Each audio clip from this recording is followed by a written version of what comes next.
Okay. In the name of Lord Jesus Christ, I speak here. All right, now we come to chapter 54. All right, chapter 54. Now, we thank God we managed to cover like Psalms written by David in I wouldn't say in great detail, but we have spent quite a bit, looking at the background of those Psalms are written by David. Now, I think when you look at chapter 54, the superscription here is when the Ziphites went and said to Saul, "Is David not hiding with us?" Right now, we turn to 1 Samuel. Right, we first look at the background, all right, to understand the situation. Okay, now chapter 23, verse 19. Yeah. Then the Ziphite came up to Saul at Gibeah, saying, "Is David not hiding with us in strongholds, in the woods, in the hill of Keilah, which is on the south of Jesimon or Yesimon?" Okay, now when you look at this chapter,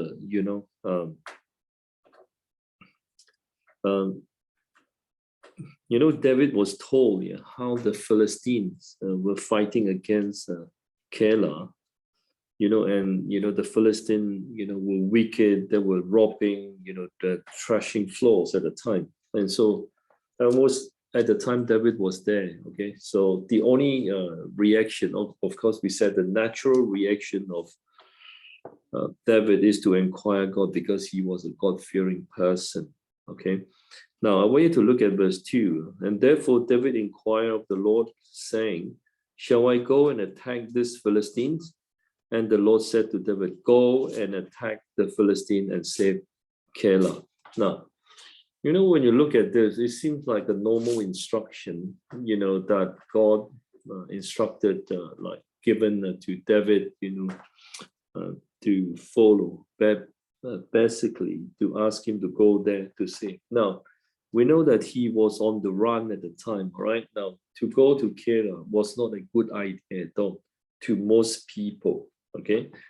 Now, you find that when David, said that, how can I say it, convey this message to the Lord to his people, and this is what they said to him. Now, if you look at verse 3, it says, "But David's men said to him, 'Look, we are afraid here in Judah. How much more than if we go to Keilah against the armies of the Philistines?'" So, judging from their words, it's quite clear that, it is not a good idea to go to Keilah, right, to fight the Philistine. No. And one reason is because David was on the run. The other reason is, Keilah is a place not good for David to go because it would become like a trap. Once he entered into that place, it's like he would be surrounded. Okay, as you read this, when you continue with the story, as the story unfolds itself. Yeah, okay. Now, but David was a God-fearing person. He asked God one more time. If you look at verse 4, Then David inquired of the Lord once again, and the Lord answered him and said, "Arise, go down to Keilah, for I will deliver the Philistine into your hand." So, upon hearing the reply of the Lord for the second time, he did not hesitate anymore, and he went to save, the Philistine. Now, I want you to understand the situation there. When David was in peace, right, for him to fight any enemies, did not seem to pose too huge a problem to him because, on the one hand, God was with him, and on the other hand, we find that he was such a valiant soldier, all right? He knew how to fight, okay? He knew how to fight. He was very experienced. But here is a completely different scenario altogether. Yeah. Now, so what happened is, after David saved the inhabitants of Keilah, and if you read verse 6, now it happened when Abithar, the son of Ahimelech, fled to David at Keilah, that he went down with an ephod in his hand. And Saul was told that David had gone to Keilah. So Saul said, now, I want you to look at verse 7, the confusion in the mind of King Saul, okay, the confusion. And Saul was told that David had gone to Keilah. So Saul said, God has delivered him into my hand, for he has shut himself in by entering a town that has gates and bars. Can you see that? So it was very risky. It's a risky exercise for David to go to Keilah, because it's like he entered into a trap. It's a natural trap, okay, with bars and gates, meaning that he would not be able to escape very easily from that place, okay? Now, so in the mind of Saul, when you look at this, this guy is mad, completely mad. He thought that, God had delivered David to him. Now, what can we learn from here? You find that when a person is confused, and the confusion is due to the fact that because he has left God, then obviously it will create a wrong impression in him, all right? Because he always believed that, God was by his side, even though he has sinned against God. So I think here it tells us that God has given him a heart of error, or we say a spirit of error. So he thought that he was doing the right thing. In actual fact, he was not, okay? Now, so, we question, it's like, God has caused David to be besieged, in Keilah. Now, read verse 8. Then Saul called all the people together for war to go down to Keilah to besiege David and his men. Not just one group of people. In fact, all the people together for war. It's like he summoned his entire army to go and capture what? King David. That was his mindset. You can see how mad he was, right? Now, we said, the king of Israel was chosen to shepherd his own people, to protect the nation. But here, this guy has been twisted in his mind. He called all his people together, the people for war, to go down to capture David, all right? Now, when David knew that, what is that? If you look at verse 9, when David knew that Saul plotted evil against him, he said to Abiathar the priest, bring the ephod here.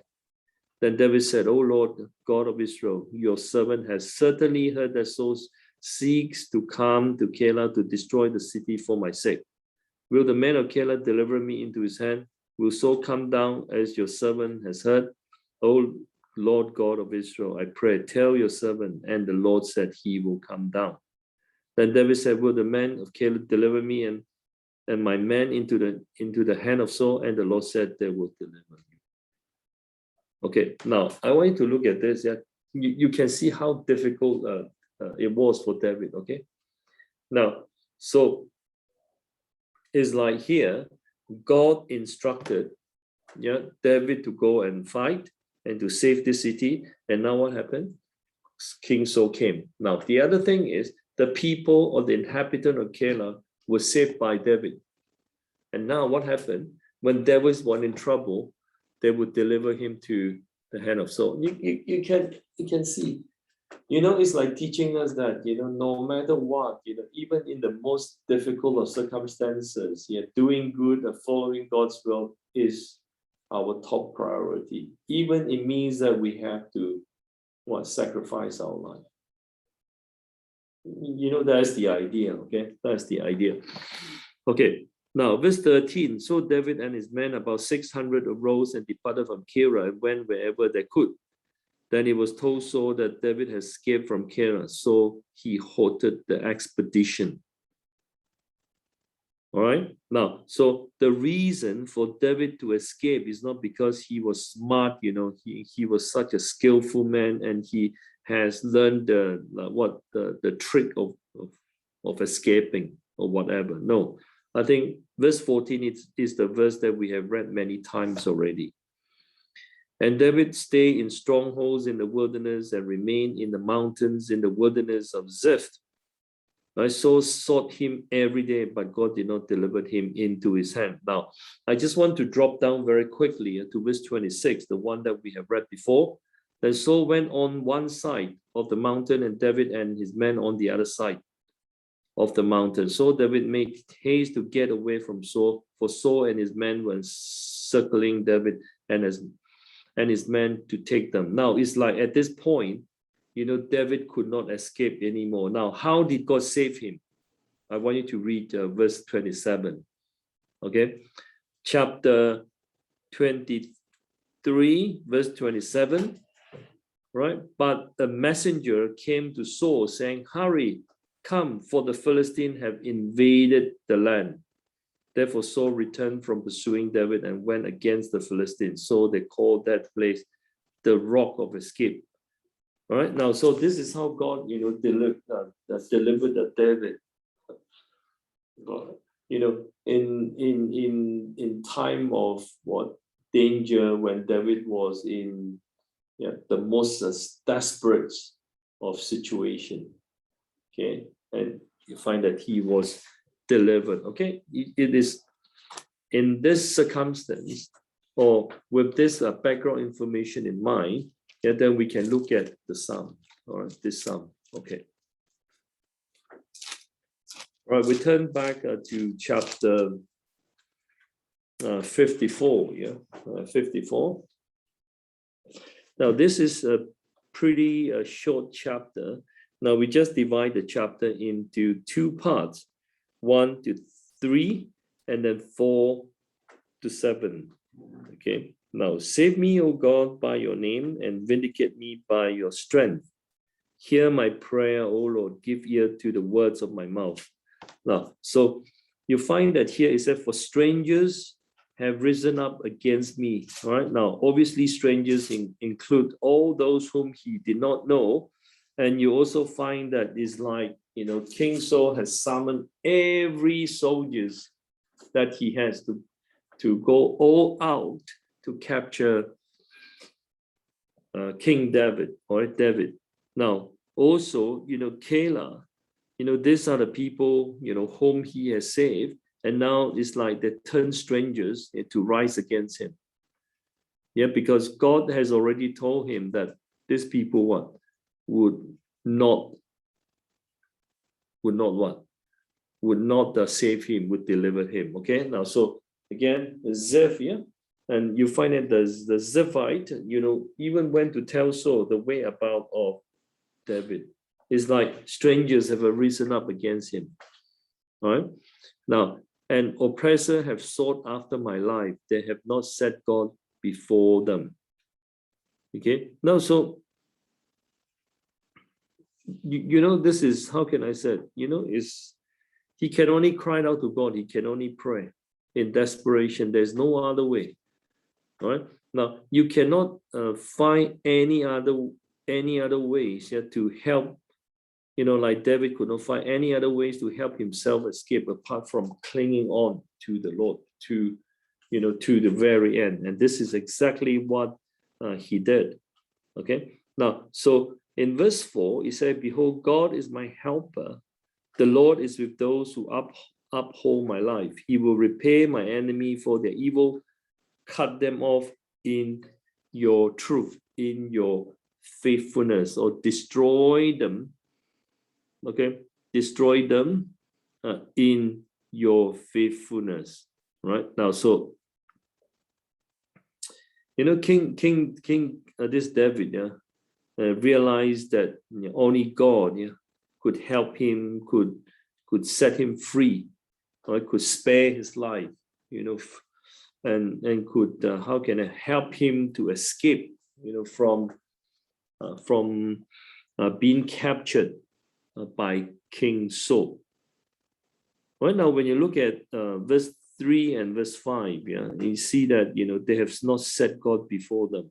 Now, he said this with a good reason, because he's not talking about foreign nation here. He's talking about his own people. Like King Saul and his men, were trying to capture him, right? For no apparent reason.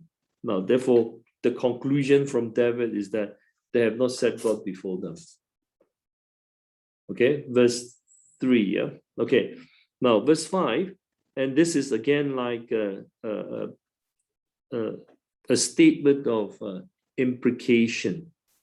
Right? Cut them off in your truth, destroy them in your faithfulness. Okay. Now, I will freely sacrifice to you. I'll praise your name, O Lord, for it is good. For he has delivered me out of all troubles, and my eyes have seen it desire upon my enemies. In fact, this is very true. You know how God has saved him from being captured when he was in Keilah, and also how he managed to escape, King Saul in Ziph, although the inhabitant, had gone to inform King Saul about where David was. Okay, so that's why he was very thankful to God. This psalm is about God's protection. Only God can save. And there's no one who can do the trick. Okay, now, so in response, and you see that David would want to offer sacrifices to God freely, right? And he would want to praise his name, and for it is good. Okay, to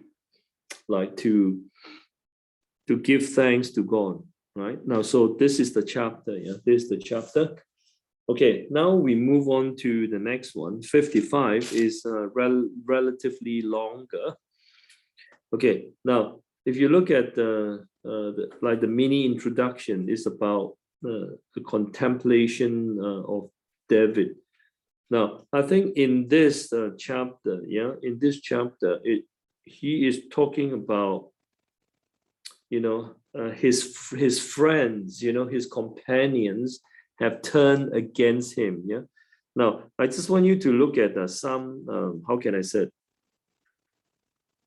Some of the key features, in this chapter, all right, to help you understand the chapter better. Now, I want you to look at verse 4 to verse 7, for example. He's talked about how he felt about the pain that he was undergoing. Why? Now, it's not like he was not afraid. We have mentioned this before. He was afraid as well, really. Now, if you look at verse 4, it's very clear. It's very clear. It says, my heart is severely pained within me, and the terrors of death has fallen upon me. Fearfulness and trembling have come upon me, and horror has overwhelmed me. Okay, this was his feeling at the time. Now, we cannot say, as Christian, we shouldn't, we shouldn't have this fear, or if you have fear, then you are not a good Christian or whatever. And obviously, we need to trust in God. But sometimes it's just that we can't avoid, from being afraid, if you know what I'm saying. All right? Certain situation that has arisen in life may cause us to be very fearful. All right. Now, if you look at verse 6, so I said, oh, that I had wings like a dove, I would fly away and be at rest. Indeed, I would wander far off and remain in the wilderness. And this is how what he wanted to do. Sometimes it's like when we feel that we are so pressured, and we therefore have to what? We have to leave the place that we are in, all right, in order to find some comfort or solace or whatever you call it, and so that peace can return to the hearts, to our hearts. All right. So this is one of the key features here. Now, I think I also mentioned to you about verse 12 to verse 14. Yeah, you know, someone here is against him. It's not just how can I a normal person. And you find that in verse 13, it says, "It was you, a man, my equal, my companion, and my acquaintance." And this guy, for some reason, has decided to go against, you know, David, and that's why he was very much upset by this. Okay, and because of the past, you know, how they worked together and how they took sweet counsel together and go to the house of God. Right, it's like to worship God together, and now this guy is an enemy, actually. His enemies. All right. Now, so this is the chapter. All right. Now, all right, we can now divide the chapter. Yeah. All right, divide the chapter. Now, chapter, verse 1 to verse 7, yeah, is the first chapter. It's the first section. And then verse 8, yeah, verse 8 to verse 15, the second. And then I would say 16 to 23 is the third, right? 23, 3 is the third. Okay. Now, we are going to look at all these verses here together. Okay. Now, here he asked the Lord to listen to his prayer, to his, supplication.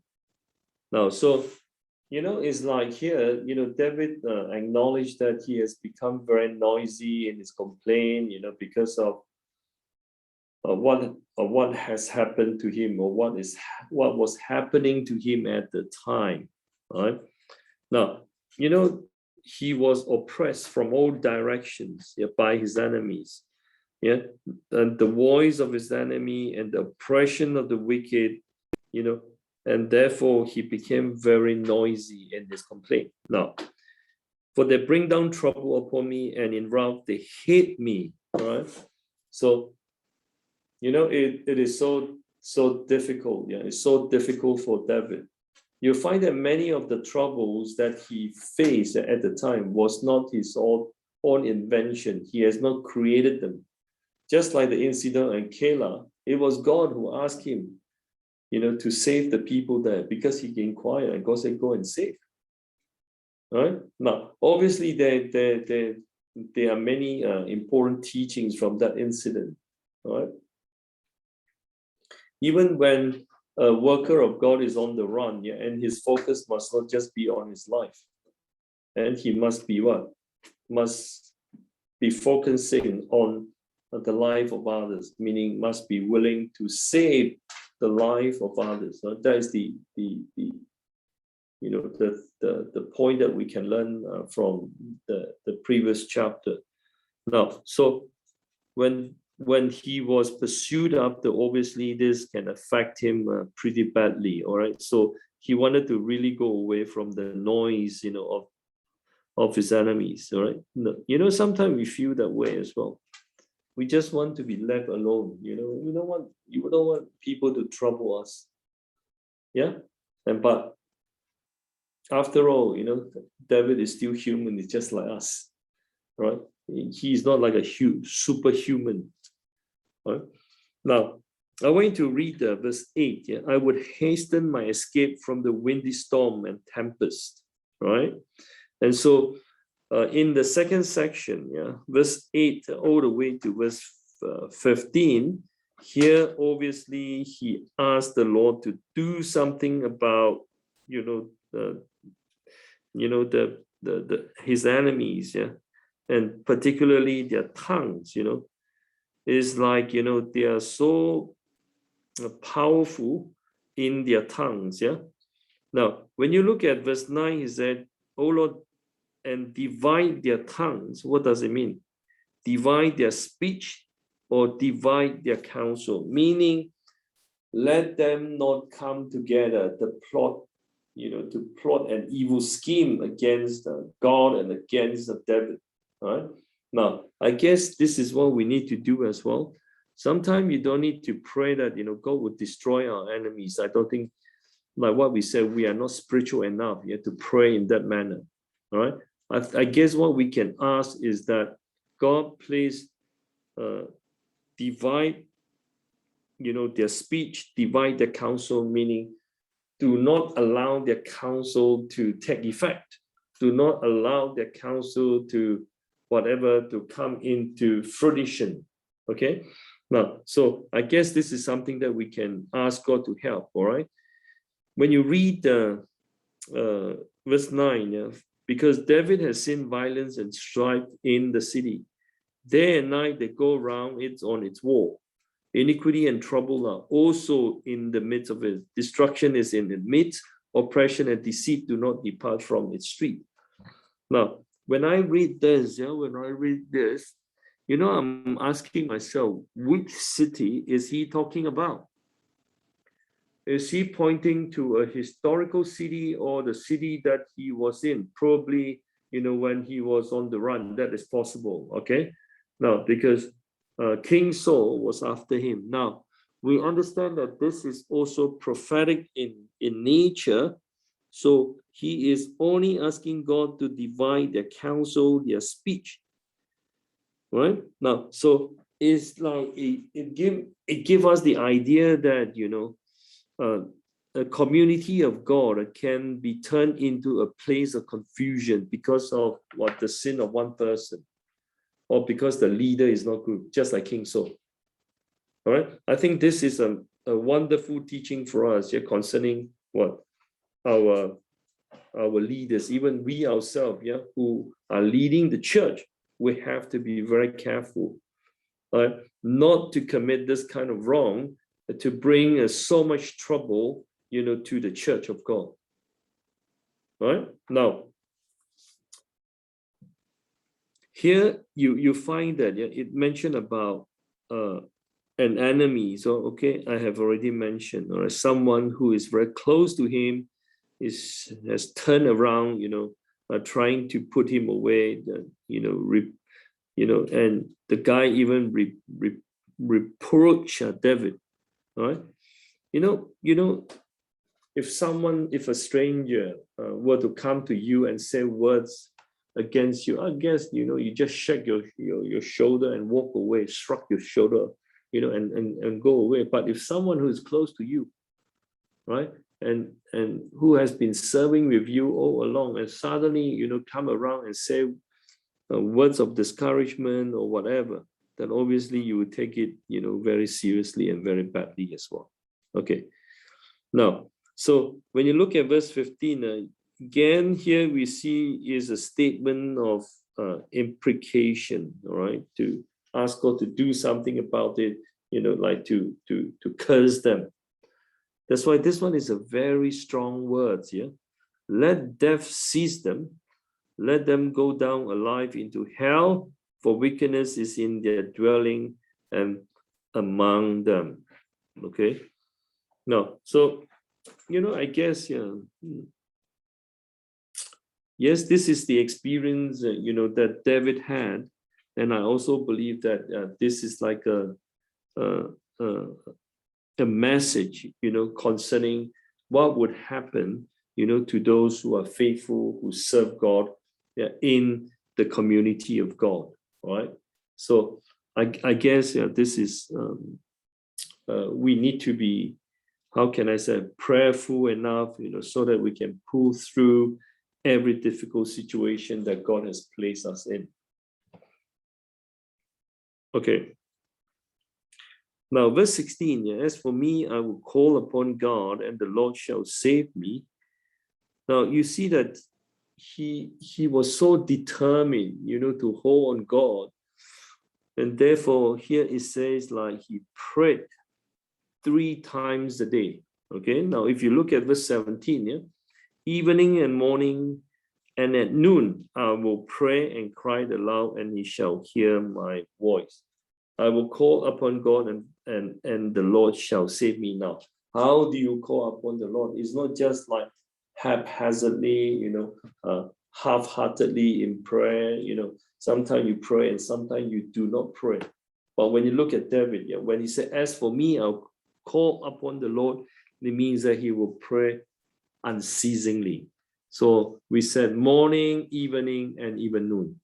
At noon, he would pray to God. All right. And this, we said, this is the determination that he has shown in calling upon God, in relying on God. Okay. Now I will pray and cry aloud, and he shall hear my voice. Right. That is the determination of David. All right. Now we look at verse 18. He has redeemed my soul in peace from the battle that was against me, for there were many against me. Right. Now, so you find that it's like, sometimes I realize that, the physical battle that David was facing actually can also result in what? In losing, his spiritual battle if he's not careful, right? Now, so that's the reason why you find that he's talking about the redemption of his soul in peace from the battle that was against him. Now, I want you to look at verse 19. Yet God will hear and afflict them, even he who abide from of old, because they do not change, therefore they do not fear God. Now, so, this is the trust of faith of David. Yeah, he believed that God will listen to him and God would do something about the situation, particularly his enemies, that they would not be able to take advantage of his situation. All right. Now, I think the last part of verse 19 is quite interesting to note, because they do not change, therefore they do not fear God. All right. Now, I think this is very true, because their mindset is of wickedness, and therefore they cannot fear God. And also they cannot bring themselves to fear the Lord or to do things that is acceptable in the eyes of God. Okay. Now, so that's the situation, right, that David was in.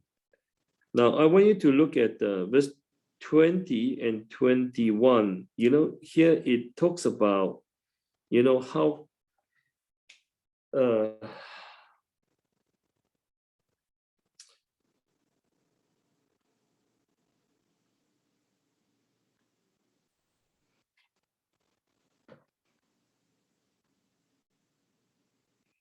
now I guess, when he talks about he, who is this he? Verse 20.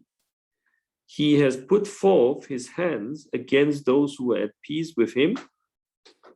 He has broken his covenants. I'm thinking, is he talking about the same guy in verse 12 to verse 14? Verse 12 to verse 14. The word of his mouth was smoother than butter, but war was in his heart. His words were softer than oil, yet they were drawn swords. Okay. Now, so you can see how deceptive, people can become, right? Now, especially the deceived, all right? You find that they would always want to appear to be very, nice, very, good in the eyes of others, but in reality, you can see bitterness, you can see brutality and violence in his heart, right? This is the guy which I assume, to be the same one in verse 12 to verse 14, right? So, it's like we said, this guy is of double personality. One is outward, and and when he is by himself, when he is in the dark, the ugly side of the character would emerge. I think we all have this problem ourselves. Sometimes we do have. Do we not? We have double personalities as well. The public personality. And we said what? Personality, or the ugly personality that is not pleasing in the eyes of God, which is always against God. Okay. Now, under such a circumstance, what should David do? Now, I want you to read verse 22. Cast your burden on the Lord. It's like he is encouraging himself. And he shall sustain you.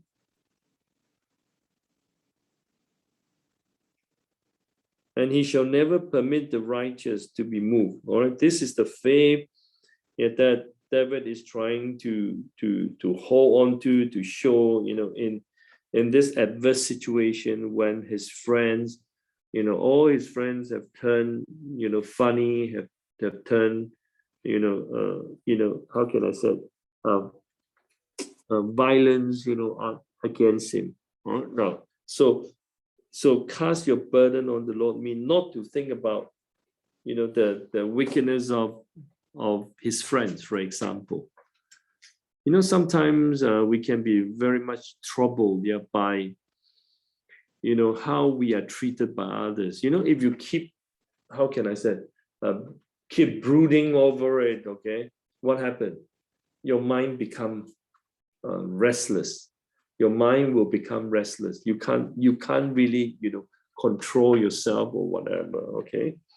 Now, so the way forward is you cast your burden. Yes, I have mentioned this to God, and God, you have to bear this for me, right? Now, and he shall sustain you. He shall never permit the righteous to be moved. Now, I just want you to, how can I say, when you say cast your burden on the Lord, it's not just refer to one thing like burden of the life, like you need the cares of life, you need to cast it. In fact, when the Bible talks about, cast your burden on the Lord, yeah, you can see this we can refer it in how can I say, in different situation in life, okay? Just let me double check.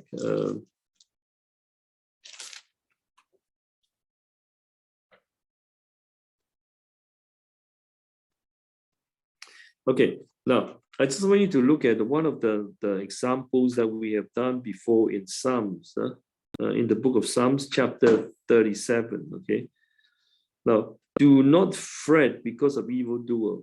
Okay, now what must you do? Now, when you look at verse 5, commit your way, meaning it's like trust your way. All right, or roll off onto to the Lord. Okay, trust also in Him. This is like, allowing yourself, to trust in God. Yeah, commit your ways to the Lord. Yeah, this is one example. Now, the other example that we can see is in Matthew, isn't it? Cast your care unto the Lord. Yeah. Okay. Now, I think we can look at chapter 6 of Matthew.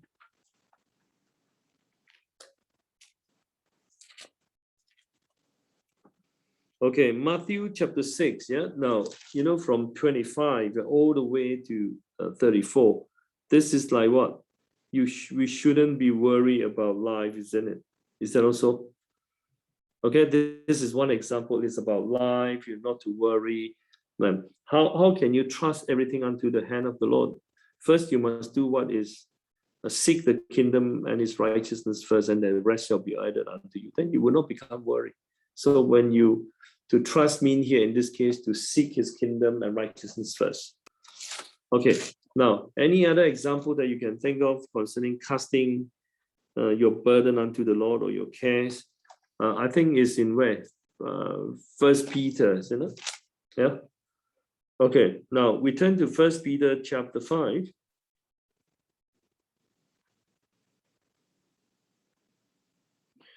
Okay, verse 7, yeah. Chapter 5, verse 7. Now, casting all your care upon him, for he cares for you. Now, what care is he talking about here? Well, when you look at the context, obviously it's talking about mutual submission. Now, you need to submit to one another, yeah? Now, sometimes we are not able to submit. Maybe there is some concern or whatever, but you need to cast this unto the hand of the Lord. By doing that, mean you submit to one another. When you submit to one another, we actually cast our care upon the hand of the Lord. Okay, now this is like how can I say, a different context, yeah, that we can see. All right. Any other example that you can think of? What about Philippians? Is that the one? Let me just check. That one is be anxious for nothing. Okay, be anxious for nothing is like you also cast your burden unto the Lord, but it's not exactly the same. Okay, now so these are some of the examples that we can see. All right, but for David, he must not, he must not think about this guy too much. All right, the guy who is trying to harm him. Right, so his word was softer than oil, yet there were drawn swords. Right, his intent to destroy, and his intent it intends to kill. All right, now we look at verse 23. But you, O God, shall bring them down to the pits of destruction. Bloodthirsty and deceitful men shall not live out half their days, but I will trust in you. Now, I think this chapter is one of the chapters with most imprecatory statements, if you know what I'm saying. Okay. Now, so it's like, I guess it really affects, David, and he wished that, and these troublemakers will not cause harm, not only to him, but also, to others or to the nation as a whole. Okay, so roughly, this is the chapter. This is the chapter, but I guess this is a very good chapter for full-time workers as well. Sometimes our relationship with our co-workers can turn sour. It's not that we do not love, right? It's not that we do not love. It's just that, sometimes, you find that like co-workers have gone astray or whatever, have been deceived, and therefore, this relationship will not be, I would say, healthy anymore, or we will be soured. Okay, now I just want to quickly introduce chapter 56 to you before we conclude. Yeah. Now I want you to look at chapter 56, yeah, and look at the superscription given. All right, now the silent dove in distant lands, a victim of David when the Philistine captured him in Gath. And again, this is what is that? Chapter 21, yeah, chapter 21. Now, tomorrow when we talk about this chapter, I hope that you would read it up, in tonight. There's chapter 21 of First Samuel, yeah? And to understand the background, okay, chapter 21, and it's a relatively short chapter, okay, and it talks about David was captured. Okay, now you cannot imagine, what kind of what he has been through, right? And people, desire to betray him, and the locals of whom he saved, wanted to betray him as well, and the pursuing army of Saul and Saul himself, and you cannot imagine, he ran from one place to another. It must be very tough for him, very difficult. All right. Now, but again, you find that, yeah, his trust is in the Lord. Now, I just want you to look at what is it? Yeah? A few highlights. I want you to look at where is it? Okay, verse 3. Now, whenever I'm afraid, I will trust in you, and in God. Yeah, in God, I will praise his word. In God, I have put my trust. I will not fear. What can flesh do to me? Now, I want you to read verse 11. It's almost verse 10 and verse 11. In God, I will praise his word. In the Lord, I will praise his word. Verse 11. In God, I have put my trust. I will not be afraid. What can man do to me? So it's like he keeps, encouraging himself not to be afraid, because his trust is in God.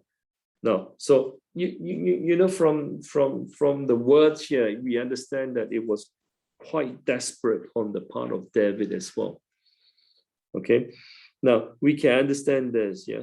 Now, I want you to look at verse 8. Yeah, you number my wanderings, how many times he has wandered. All right. Now, escape basically, right? And put my tears in your bottle, and are they not in your book? It's like saying, God, did you not see all this? All right. And why is it that such thing kept happening, to him? Now, so you find that he has a way to counter this negative feeling in him. All right. Now, I guess tomorrow we'll look at it more closely. Yeah?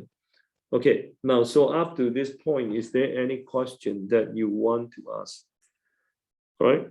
Now, I think it would be good if you can also share your experiences or whatever, things that you have gone through, and how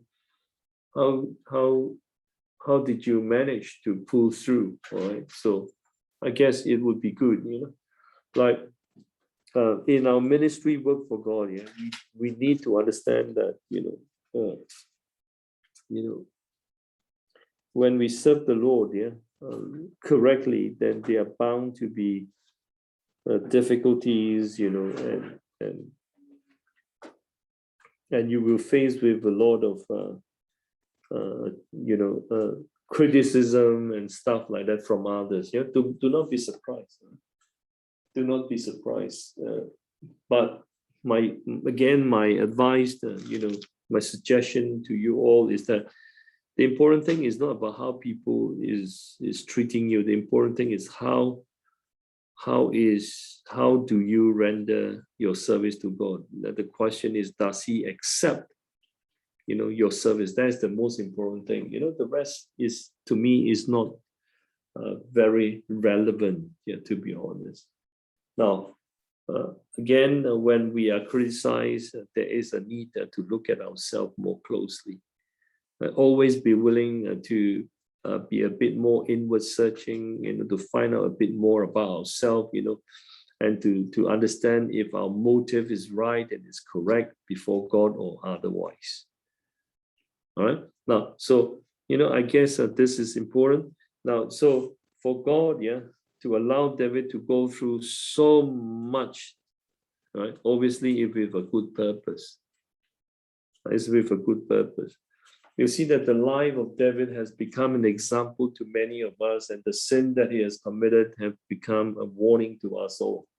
So it's not like God's chosen would not sin. Sometimes God's chosen can sin more grievously than others.